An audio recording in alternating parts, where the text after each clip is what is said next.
गांव पाली, जिला महेंद्रगढ़, हरियाणा। भारत का एकमात्र स्वावलंबी गुरुकुल, नाम भी राजीव दीक्षित गुरुकुल।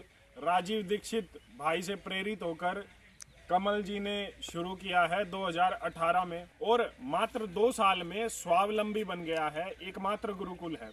गुरुकुल का भ्रमण करने का मन किया तो मैंने तो कर लिया है, लेकिन मेरे मन में विचार आया कि आप लोगों को भी देखना चाहिए कि इस गुरुकुल में क्या क्या है जो इसको एक विशेष गुरुकुल बनाता है। शुरुआत करते हैं गुरुकुल की। कमल भाई बताइए। वंदे मातरम, जय भारत। ये जो गुरुकुल है, इस गुरुकुल को बनने में जो सबसे बड़ा योगदान है हमारे स्वर्गीय श्री विक्रम तंवर जी और उनके छोटे भाई श्री बृजपाल तंवर जी, जिन्होंने आज इस स्वार्थ के युग में 2.5 एकड़ जमीन बिल्कुल निःशुल्क गुरुकुल को दान में दी। तो सबसे पहले उनका बहुत बहुत धन्यवाद। और ठीक है, गुरुकुल के शुरुआत में ही पहले गुरुकुल का स्वदेशी उत्पाद केंद्र है और गौशाला, उसी का भ्रमण करते हैं। आइए। ये गुरुकुल के शुरुआत में ही सबसे पहले है स्वदेशी उत्पाद केंद्र। मैं हमेशा इस चीज पर फोकस करता हूं कि अगर आप कोई भी सामाजिक काम कर रहे हैं तो वो समाज के ही सहयोग से होगा। और समाज आज त्रस्त है। स्वास्थ्य के क्या हालात हैं हम सबको पता है, देश की आर्थिक हालत क्या है हम सबको पता है। तो इसमें बिना आर्थिक सहयोग के कोई भी संस्था, कोई भी गुरुकुल, कोई भी चीज नहीं चल सकती, देश भी नहीं चल सकता। स्वदेशी उत्पाद 2 चीजों का निवारण करेगा। एक तो हमारे गुरुकुल को स्वावलंबी बनाएगा, जो इस गुरुकुल ने किया है, और दूसरी चीज वो देश के लोगों को बीमारियों से बचाएगा, जो विदेशी कंपनियों के उत्पाद का इस्तेमाल करके हम जो है बीमार हो रहे हैं। यहाँ पर क्या क्या बनता है कमल जी, और किस तरीके से वो स्वावलंबन की ओर लेकर गया है गुरुकुल? हमारे गुरुकुल का जो पहला ये बाबा जयराम दास स्वदेशी उत्पाद निर्माण केंद्र है, इसके अंदर मिठाई के रूप में पेठा बनाया जाता है, जो पूर्ण रूप से प्राकृतिक पेठा है। उत्पाद के रूप में दंत मंजन है, आपका साबुन है, आपका शैम्पू है, ये तमाम चीज़ें यहाँ पे बनाई जाती है। इन सब उत्पादों को मैंने पर्सनली इस्तेमाल किया है, और आज मैंने पेठे की मिठाई भी खाई है। तो टेस्ट से ही आप बता सकते हैं कि वो स्वदेशी उत्पाद और पूर्ण रूप से प्राकृतिक तरीके से बनाई गई है। इसके बाद गौशाला है, गौशाला की ओर चलते हैं। मोहित भाई, ये गुरुकुल का गौ संवर्धन व गौ विज्ञान शोध केंद्र है, जिसके अंदर मुख्य रूप से कांकरेज नस्ल और हरियाणा नस्ल की गौ माता है। ये समर्पित है अमर क्रांतिकारी मंगल पांडे और परम गौ भक्त हरफुल सिंह को। इस गौशाला के अंदर जो मूल रूप से हमने नस्ल सुधार पे कार्य किया, कांकरेज नस्ल की गाय और हरियाणा नस्ल। कांकरेज नस्ल की एकमात्र भारत में जो बची हुई नस्ल की गाय है, जिसके साथ छेड़खानी मनुष्य ने नहीं किया। चिकित्सा में कांकरेज गाय के सबसे अद्भुत परिणाम है, इसीलिए ज़्यादा से ज़्यादा गाय कांकरेज नस्ल की रखी है। मैं गुरुकुल की शुरुआत में ही बता देता हूँ, जितने भी पार्ट है गुरुकुल के, मतलब स्वदेशी उत्पाद केंद्र है, गौशाला है, और बाद में जितने भी भाग होंगे उन सब के नाम जरूर नोट कर लीजिएगा, क्योंकि इस गुरुकुल की एक खासियत है, हर चीज में एक नई चीज उभर कर है। जैसे कोई भी चीज है उसका नाम इतना अच्छा है कि देखकर ही हमें अपने देश की आत्मीयता का जो है अभाव कहीं ना कहीं आज समाज में है, वो पूरा हो जाता है। इसके बाद और आगे चलते हैं, गुरुकुल में आगे क्या क्या है ये दिखाना चाहता था। वहां से जो है दूसरा एंगल था, दिख नहीं पा रही थी। तो ये गौशाला है, यहाँ पर लगभग 50 से 60 देसी नस्ल की गायें हैं सिर्फ। इसमें कोई भी ना दोगली गायें हैं, ना ही जो है बाहरी नस्ल की है, जो सही मायने में तो गाय ही नहीं है, जानवर है। तो सारी देसी नस्ल की गायें हैं, भारतीय नस्ल की गायें हैं, जिनके पंचगव्य का इस्तेमाल यहाँ पर औषधि, जड़ी बूटियाँ और दवाइयाँ बनाने में भी होता है। इसके बाद चलेंगे बहुमंजिला कृषि केंद्र की ओर। गौशाला के बाद जो अगला स्टेप है, जो अगला भाग है, पंचगव्य से गो आधारित यहाँ पर प्राकृतिक खेती होती है। बीज वितरण जो है पूरे देश में फ्री बांटे जाते हैं। तो यहाँ पर बहुमंजिला कृषि केंद्र है, उसके बारे में कमल जी बताएंगे। आज भारत के अंदर विशेष रूप से इस क्षेत्र में किसानों की ज़मीन का साइज छोटा हो गया है, तो उस छोटे साइज को लगभग 1 एकड़ 2 एकड़ भूमि के किसान हैं, उनको देख के ये शोध केंद्र बनाया है बहुमंजिला कृषि। आप इसको अगर देखेंगे तो ये लगभग 3 लेयर का है। आप नीचे इसमें हल्दी है, भिंडी है, इसके ऊपर ये घिया है, उससे ऊपरी मंजिल के अंदर तोरू लगी हुई है। यानी कि एक ही जमीन में लगभग 5 गुना उत्पादन हम इसके माध्यम से ले सकते हैं। बहुमंजिला कृषि केंद्र है। देश के 85 जिलों में लगभग 27,000 किसानों तक स्वदेशी प्राकृतिक देसी बीज जो है कमल जी पहुंचा चुके हैं, जो इस कार्य को अपने आप में महान बनाता है। और ये सब संभव हुआ है गो आधारित प्राकृतिक खेती से। एक बार मैं कहूँगा भाई कैमरा उधर जो है दिखा दे, और दिखा दे कि यहाँ उत्पादन कितना होता है। वहाँ पे दिखा दे। ये पूर्ण रूप से जो प्राकृतिक तोरू है, इनका आप साइज देखिए, ये साइज देखिए आप। और मोहित भाई ये जो तैयार हो रही है ना, ये बीज के लिए छोड़ी हुई है, ये सारी बीज के लिए है, और इसका बीज पूरे भारत में भेजने वाले हैं। ये जो तोरुए हैं ये भारत में किसानों को निःशुल्क बीज के रूप में दी जाएंगी। बहुमंजिला कृषि केंद्र के बाद है महाराणा प्रताप मलखंब। यहाँ पर बच्चे मलखंब करते हैं, हर रोज सुबह 40 मिनट योग करते हैं। और जैसा मैंने पहले कहा था, नाम में देख लीजिए आप, महाराणा प्रताप के नाम से रखा गया है, तो अपने आप में एक विशेष चीज है।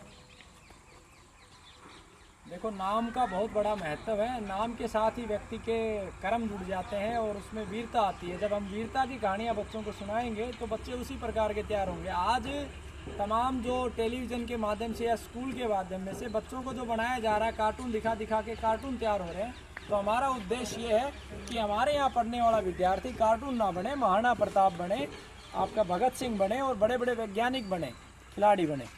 इसके बाद चलते हैं जो अलग अलग कमरे हैं, केंद्र हैं, उनका क्या क्या काम है, वहाँ क्या क्या होता है, उस पर नजर डालेंगे। सबसे पहला कक्ष है गो विज्ञान कक्ष, और यह समर्पित है उन क्रांतिकारियों को जिन्होंने देश की आजादी के लिए अपना बलिदान दिया था। 7,32,000 से ज्यादा क्रांतिकारी थे, उनको समर्पित है। इस कक्ष में क्या होता है बता दीजिए, फिर हम अंदर देखेंगे। ये गो विज्ञान कक्ष है। जो प्राकृतिक चिकित्सा होती है, वो चिकित्सा का सारा कार्य इसी कक्ष में होता है। आइए, जो कोई भी व्यक्ति आता है, वो मरीज है, उसको दवाइयां देना और इस तरीके के काम यहाँ पर होते हैं। और जो सबसे इससे इतनी ही अच्छी बात है वो ये है, जो यहाँ पर मूर्तियां हैं, एक बार फोकस कर दीजिए। महर्षि दयानंद सरस्वती जी की, स्वामी श्रद्धानंद जी की, पंडित गुरुदत्त विद्यार्थी जी की, योगेश्वर श्री कृष्ण जी की, सुभाष चंद्र बोस जी की, ये मूर्तियां, ये जो फोटो लगी हुई हैं, ये इस कक्ष की सुंदरता को और बढ़ा देती हैं। इसके बाद हम दूसरे कक्ष में चलेंगे, देखते हैं वहां पर क्या है। ये दूसरा कक्ष है प्राकृतिक कृषि विज्ञान कक्ष, समर्पित आजाद हिंद सेना, जिसका बलिदान लगभग आज पूरा भारत भूल चुका है। इस कक्ष में क्या होता है? ये गुरुकुल का 2 नंबर कक्ष है। यहाँ पे स्वदेशी बीज बैंक बनाया गया है इस कक्ष में। तो जितने भी स्वदेशी और देसी बीज है वो सारे के सारे सुरक्षित रखे गए हैं। दूसरा, यहाँ पे बच्चों को कंप्यूटर की शिक्षा भी इसी कक्ष में दी जाती है। ये जो षड्यंत्र चल रहा है भारत से स्वदेशी बीजों को लेकर विदेश भेजने का, उस षड्यंत्र को कहीं ना कहीं इस कक्ष की जिम्मेदारी और कमल जी की जिम्मेदारी है उस षड्यंत्र को फेल करने की। आज जो बीज हम यूज कर रहे हैं वो ज्यादातर बीज हाइब्रिड और GMO सीड्स हो गए। GM seeds. उनके चलते हुए मनुष्य की जो फर्टिलिटी और जो प्राण शक्ति है, चेतन शक्ति है, वो शून्य स्तर पे जा रही है। इसीलिए स्वदेशी बीज को बचाना बहुत जरूरी है। इसका उत्पादन भी ज्यादा है और इसकी क्वालिटी भी जो हाइब्रिड बीज है उससे हजारों गुना ज्यादा है। इसके बाद हमारा तीसरा कक्ष है। तीसरा कक्ष है स्वदेशी चिकित्सा विज्ञान कक्ष, समर्पित भगत सिंह सुखदेव राजगुरु। इस कक्ष में बच्चों को शिक्षा दी जाती है। मूल रूप से चिकित्सा से संबंधित जो बच्चों को, विद्यार्थियों को शिक्षा दी जाती है, इसी कक्ष में दी जाती है। चौथा कक्ष, चौथे कक्ष का नाम है राष्ट्र, समाज और प्रकृति रक्षा कक्ष। ये कक्ष है ज्ञान रतन भाई राजीव दीक्षित जी को। आज राष्ट्र के ऊपर संकट है, प्रकृति पे संकट है और समाज पे संकट है। इन तीनों के संकटों को कहीं ना कहीं समाप्त करने का कार्य अमर बलिदानी भाई राजीव दीक्षित जी ने किया था। यहाँ पे हम बच्चों का भविष्य का जो नेतृत्व है, चुनाव की प्रक्रिया, प्रति सप्ताह गुरुकुल में चुनाव होता है, गुरुकुल के प्रधानमंत्री का, मुख्यमंत्री का निर्माण उस चुनाव से होता है। वो सारी प्रक्रिया, बच्चों को भाषण देने का कार्य, भविष्य का नेतृत्व निर्माण का कार्य इसी कक्ष में चलता है। लीडर तैयार करते हैं फ्यूचर के, और ये समर्पित है भाई राजीव दीक्षित को। तो मैं उनके बारे में एक बात बोलता हूँ कि आजादी के बाद का पहला क्रांतिकारी राजीव दीक्षित जी थे। जी। इसके बाद अगले कक्ष की ओर चलते हैं। मोहित भाई, आपने बहुत बड़ी बात बोली और मैं इस बात को इसी तरीके से देखता हूँ कि हमारे जो 7,32,834 शहीद थे, उन सभी शहीदों की आत्मा भाई राजीव दीक्षित जी में थी। कहीं ना कहीं उनका जन्म उन शहीदों के सपनों का भारत निर्माण के लिए हुआ। ये उसी अगला कक्ष है ये, उसके बाद 5वां नंबर का है। हाँ, 5वां। ये स्वाभिमान जो ट्रस्ट जिसके संचालक हैं कमल जी, उसके ये लक्ष्य हैं जो भारत की, मैंने पहले भी कहा था, 99.9% समस्याओं का समाधान कर सकते हैं। इसके बाद अगले भाग में चलते हैं गुरुकुल के, वो है रसोई घर, जहां प्राकृतिक जो है चीजों से, प्राकृतिक फल सब्जियों से जो गुरुकुल में ही उगाई जाती हैं, गो आधारित खेती के द्वारा, जिनमें किसी प्रकार का chemical, pesticide, insecticide, urea, DAP नहीं डलता है, जो बच्चों को खिलाया जाता है। एक बार आइए नजर लगाते हैं। अच्छा, यहाँ पर बच्चे अभी जो है अपना रात का खाना जो है डिनर अगर हम कहें, वो शुरू इन्होंने कर दिया है। एक बार मैं कहूँगा कि कैमरा घुमा दो कि किस तरीके से बच्चे खाना खाते हैं। आपका बच्चा जो है डिनर टेबल पर बैठकर खाना खाते हैं, परिवार वाले आप डिनर टेबल पर खाना खाते हैं, ये बच्चे एक समूह में खाना खाते हैं। इससे ये होता है कि इनके बीच की जो आत्मीयता है, जो भाव है, जो भाईचारा है, वो बना रहता है। क्योंकि डिनर टेबल पर अगर आपके घर में 2 भाई हैं, 2 बहनें हैं, अगर उनकी लड़ाई हो गई तो वो एक तो डिनर टेबल पर खाना खाएगी और एक खाएगी अपने कमरे में बैठकर। लेकिन यहाँ पर एक नियम है कि बच्चों को इकट्ठा बैठकर खाना जो है खाना पड़ता है हर समय। रसोई के बारे में कमल जी और कुछ बातें आप। शाम का जो भोजन है वो सूर्यास्त से 48 मिनट पहले बच्चों को करवा दिया जाता है। शाम का भोजन सूर्यास्त से 48 मिनट पहले, मतलब कह सकते हैं लगभग 1 घंटा पहले करवा दिया जाता है, जो एक आइडियल समय है डिनर का। ये रसोई विज्ञान कक्ष है। 6 नंबर समर्पित है महर्षि सुश्रुत, वाघभट्ट और चरक जी को। और भोजन है मोहित जी, भोजन लोहे के पात्र में और मिट्टी के पात्र में तैयार किया जाता है। प्राकृतिक रूप से गाय के गोबर के कैंडों से हारे बने हुए, और इधर ये लोहे के पात्र में। मतलब जो हमारी आयुर्वेद की जो नियम है उनका पूर्ण रूप से पालन करने की यहाँ कोशिश होती है। 100% तो देखो कहीं भी नहीं हो सकता, यहाँ भी नहीं है और कहीं हो भी नहीं सकता, लेकिन कोशिश है कि ज्यादा से ज्यादा उन नियमों का पालन करें ताकि बच्चे शारीरिक रूप से और मानसिक रूप से जो है बलवान बने और आगे चलकर देश को एक अपने तरीके से एक अच्छे राह पर लेकर जाए। इसके बाद अगले भाग में चलते हैं। अतिथि देवो भव कक्ष है, जो समर्पित है खुदीराम बोस, उधम सिंह, राम प्रसाद बिस्मिल, अशफाकुल्ला खान, महात्मा गांधी, वीर सावरकर और डॉक्टर अब्दुल कलाम जी को। कोई भी बाहर से आता है, जो रुकने की व्यवस्था है वो यहाँ की जाती है, अच्छी व्यवस्था है। हालांकि मैं तो कमल जी के साथ ही रुका हुआ हूँ, लेकिन मैंने इस कक्ष को भी देखा है तो अच्छी व्यवस्था है। अगर आप कहीं से आते हैं तो रुकने का भी यहाँ पर पूरा प्रबंध है। इसके बाद 2-3 कक्ष और हैं जहाँ पर औषधि निर्माण और वो होता है। उसके बाद हम खेत में चलेंगे, जो गुरुकुल का अगला भाग है। कक्ष में चलते हैं। ये गुरुकुल का अगला भाग है। यहाँ पर गुरुकुल में हर रविवार को लगभग 400 से 500 मरीज आते हैं और उनके लिए दवाइयों का निर्माण यहाँ पर होता है। तो एक बार कैमरा से दिखा दीजिए दवाइयों का निर्माण जो यहाँ पर हो रहा है और जो कर्मचारी गुरुकुल के लगे हुए हैं। इसके बाद एक बार अंदर दिखा दीजिए जो पूर्ण रूप से वो कक्ष है आयुर्वेद की जड़ी बूटियों से जो निर्माण हो रहा है। 7 नंबर कक्ष है, स्वदेशी अर्थशास्त्र व व्यापार कक्ष इसका नाम है और समर्पित है आचार्य चाणक्य और महर्षि भारद्वाज जी को। एक बार ये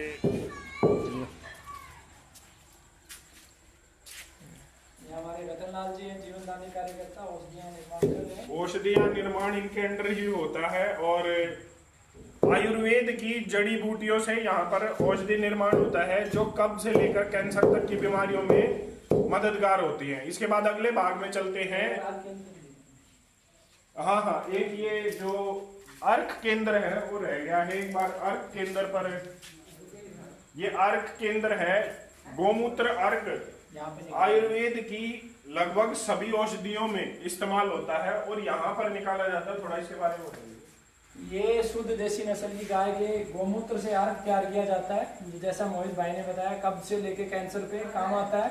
और सबसे अधिक रोगी हमारे पास शुगर के हैं और शुगर के 100% परिणाम है। ये अलग अलग अर्क है अलग अलग बीमारी के लिए। इधर ये एक अर्क अंतर यहाँ पे है। जो रसायन कक्ष था उसके बाद ये अगला कक्ष है, इसके बारे में ये दूसरा हिस्सा है उसी कक्ष का दूसरा, इसके बारे में बता दीजिए। जो हमारा स्वदेशी अर्थव्यवस्था और व्यापार कक्ष है उसी का दूसरा हिस्सा है। जो भारतीय ज्ञान योद्धा हुए आज दुनिया में आविष्कार के रूप में हम कहते हैं हवाई जहाज का आविष्कार इसने किया, लेकिन जो दुनिया में घटित हुआ वो सब कुछ भारतीय लोगों ने किया है। इसके ऊपर पूरा डिटेल है। जैसे ऋषि कणाद है, उन्होंने अणुशास्त्र का आविष्कार किया। भास्कराचार्य जी है, गणितज्ञ और खगोल शास्त्र का उन्होंने आविष्कार किया। नागार्जुन बनाने बताए। और राजीव दीक्षित जी ने चिकित्सा, कृषि, शिक्षा, अर्थव्यवस्था, जन जागरण, गो विज्ञान और राष्ट्रीयता व प्रकृति प्रेम समाज के अंदर विकसित किया। इसके बाद अगला कक्ष जो है, अगला कक्ष हमारा वेद विज्ञान कक्ष है। ये समर्पित है महर्षि दयानंद सरस्वती जी को। और जो 4 वेद, ऋग्वेद, अथर्ववेद और यजुर्वेद और सामवेद। इसके बाद जो अगला भाग है और गुरुकुल का आखिरी भाग है वो है खेत। गुरुकुल का अपना खेत जहाँ पर जड़ी बूटियाँ, औषधियाँ, फल सब्जियाँ उगाई जाती हैं, जो इस गुरुकुल को अपने आप में परिपूर्ण करता है। मतलब स्वावलंबी भी करता है और परिपूर्ण करता है कि बाहर की किसी भी वस्तु की इस गुरुकुल को आवश्यकता नहीं है। इसके बारे में बता दीजिए। विशेष रूप से इस खेत को आज जो किसानों की समस्या है उसको देख के डिजाइन किया गया है। प्रकृति में जो भी वनस्पति औषधियाँ सभी इस खेत के अंदर है। विशेष रूप से जड़ी बूटियाँ हैं, फल हैं, सब्जियाँ हैं, अनाज हैं, दालें हैं, सभी इसी 1 एकड़ के खेत में। हमारा संकल्प है कि 1 एकड़ से कम 2 लाख रुपए की किसान को बचत मिले। इसी उद्देश्य से खेत तैयार किया गया है। आप दिखा सकते हैं ये 10 फीट की। एक बार मैं रोकूंगा कमल जी को। ये समर्पित है जतिन बागा, बिरसा मुंडा, झांसी की रानी लक्ष्मीबाई और बाजीराव पेशवा जी को। आधों का तो ना तो नाम पता होगा और काम की तो बात ही छोड़ दीजिए। खेत का जो भाग है बस वो अब दिखा रहे हैं कमल भाई जी, वो और देख लीजिए। खेत के 4 हिस्सों में हमने बांटा है मोहित भाई। खेत की बाउंड्री को हम 10 फीट की पट्टी बोलते हैं। आप देख पा रहे हो कि 1-1, 1.5 फीट के गैप पे ये पेड़ पौधे हैं। यहाँ पे कैमरा एक बार घुमा दीजिए। ये जो पेड़ जो है अर्जुन 1-1.5 फीट की दूरी पे 10 फीट की पट्टी में पेड़ लगाएंगे। 1.5 फीट की दूरी पर 10 फीट की पट्टी पर पेड़ लगाए गए। इन पेड़ों का उपयोग ये है कि यहाँ का जो वाटर लेवल है वो बहुत नीचे चला गया। उस वाटर लेवल को अप करने के लिए इन पेड़ों का प्रयोग है। दूसरा, यहाँ पे खारा पानी है उसको शुद्ध करने के लिए इनका प्रयोग है। तीसरा, इनका प्रयोग यही जड़ी बूटियाँ हम यहाँ से लेते हैं, छोटे छोटे टुकड़ों में लिए और गौ माता को खिलाते हैं। खेत का जो दूसरा भाग है, इधर की साइड आप एक बार कैमरा घुमा दीजिए। इधर की साइड हर 6 फीट के, इधर आएगा। ये खेत का दूसरा भाग है। इस भाग के अंदर हर 6 फीट की दूरी के बाद एक फलों का पेड़ है। जैसे पहला पौधा हो गया आपका बेलगिरी का, ये लंबे समय के बाद फल देगा। उसके बाद ये औषधीय पौधा हो गया आपका गुड़मार का, जो शुगर में और कैंसर में काम आता है। उसके बाद हार सिंगार हो गया। ये पट्टी में हर 6 फीट की दूरी पे फलों के और मिश्रित है। और इन्हीं के अंदर आप देख पा रहे होगे, इन्हीं की जड़ों के अंदर हमने ये बेल लगाई है, जिसमें पेठा, घिया, तोरू प्राकृतिक रूप से मिल पाए भाग। और ये अपने आप में परिपूर्ण कर देते हैं। जैसा कि मैंने पहले कहा, गुरुकुल को बाहर से किसी भी चीज़ की आवश्यकता नहीं है। आप यहाँ से कुछ ना कुछ लेकर ही जा सकते हैं। गुरुकुल को किसी भी चीज़ की आवश्यकता नहीं है। ये सब संभव हो पाया है राजीव दीक्षित जी के विचारों से, कमल भाई की मेहनत से। और मैं तो सिर्फ इतना ही कहूँगा, एक बार इस गुरुकुल को विजिट ज़रूर करें। गुरुकुल को आपसे कुछ नहीं चाहिए, सिर्फ आप यहाँ आकर इनका मनोबल बढ़ा सकते हैं। धन्यवाद। जय हिंद।